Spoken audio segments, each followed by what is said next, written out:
खुलुमबाय गोजोन फुंबिलिनि गिबियावनो बयनिसिमबो नार्जारी चेनेलनिफ्राय नोंथांमोन बयखौबो बरायनानै लाग्रोनाय जाबाय। दिनै नोंथांमोननि थाखाय गोदान मोनसे भिडिअ लानानै फैबावबाय। अन्नानै जेन' भिडिअखौ जोबजासे नायो खावलायनाय जाबाय। आरो चेनेलाव गोदानब्ला चेनेलखौ साबस्क्राइब खालामनानै लानो आरो नोंथांनि लोगोफोरनोबो शेयार खालामनानै होनो खावलायनाय जाबाय। जेन' नोंथांमोननि हेफाजाब मोननानै सानफ्रोमबो भिडिअ लाबोनो हानाय बादि। दानिया फैदो दिनैनि मोननैसो आपडेट खौरांफ्राव। दिनैनि गिबि रादाबाव दं अल बड' स्टुडेन्ट इउनियन गुसुङै आबसु।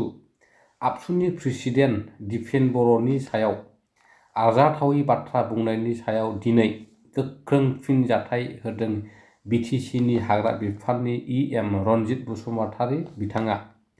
दावराव देख्रेब नार्जारीनि सायाव इएम रनजित बसुमतारीया बुंबावदों जे आबादारिनि माइखौ एन्जर बाथा सिराया जेरैबादि बिफांनि दालायाव माखासे बोलांनानै गावनि बाहायाव गावनि फिसाफोरखौ जाहोयो, फेदेरो, फोलावो, थिग बेबादिनो दिनै दावराव देख्रेब बिथाङाबो सिगां खामानि मावग्रोना एबा बिपिएफनि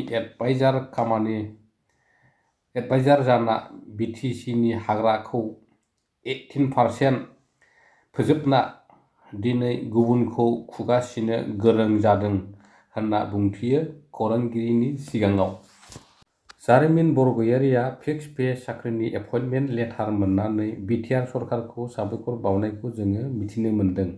जारिमिन बरगयारिया बुंबावनाय बादिब्ला सिगां गाव फिक्स पे साख्रियाव मावजेननायनि दान बान्थाया मात्र 4,500 रांल'मोन होनना बुंथियो आरो दायो बिटिआर सरकारनिफ्राय एपइन्टमेन्ट लेटार मोनना जोबोद गोजोननायखौ फोरमायो जारिमिन बरगयारि बिथाङा।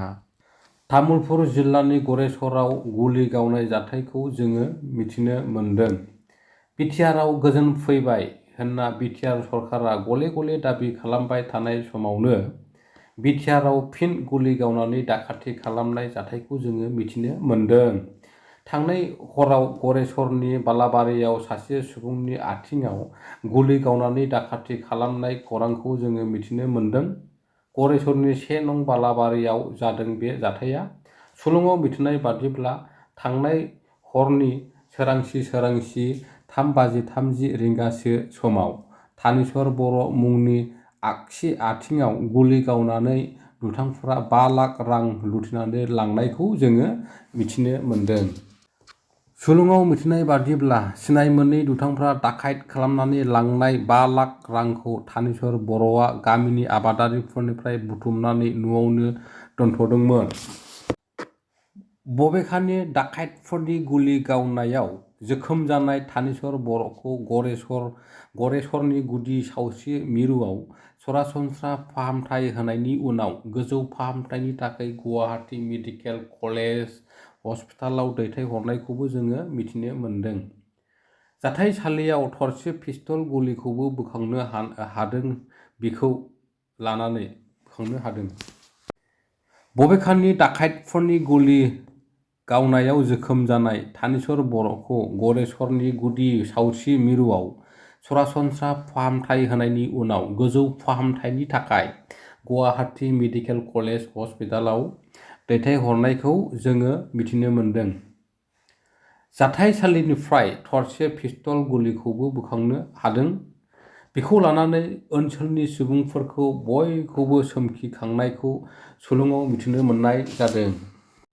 थांनाय 5 जानुवारि खालारखालिनिफ्राय रायजोनि गुबुन गुबुन जिल्लाफ्राव गण उत्सव 2024 आव बर' बिजोंनि जेंनानि सायाव तामुलपुर जिल्ला आबसु आरो बर' थुनलाइ आफादनि खौरांगिरि मेलनि गेजेरजों बै आफादनि गाहाय बिथांमोना बुंथियो जे थांनाय 2023 मायथाइनि आगस्त दानावनो रायजो सरकारजों गले गले सावरायना बड' मिडियामनि बड' फरायसाफोरनो मोनफ्रोमबो साबजेक्टफोरनि सोंनाय बिलाइखौ बर' रावजोंनो प्रिन्ट खालामनांगौ होनना गनायना लानानैबो दिनै 6 थाखोनि मोननै साबजेक्ट बे जाबाय सानखान्थि आरो बिगियान आयदा बे मोननै साबजेक्टनि सोंनाय बिलाइखौ इंराजि रावजों प्रिन्ट खालामनायनि सायाव रायजो सरकारनिसिम गोख्रों बुंथि हरनायखौ जोङो मिथिनो मोन्दों। बेखौ लानानै जोङो बुजिनो हायो जे रायजो सरकारा बर'फोरखौ गावसिनि आथिं सिङाव दोननो नाजादों एबा बुद्धि खालामनायखौबो जोङो हमनो हायो। थांनाय 5 जानुवारि खालारखालि क'क्राझार जिल्ला सेरफांगुरियाव बिटिआर सरकारा सिनेमा हल लुफुंनो अन्थाइ खाम्फा गायसननायखौ लानानै गोजोननाय फोरमायदों फेस्ला फावगिरि अनिल आरो प्रेक्टिकेल बिथांमोना। अनिल बिथाङा सासे फेस्ला फावगिरि महरै खामानि मावबोनायखौ जोङो मिथिनो हायो।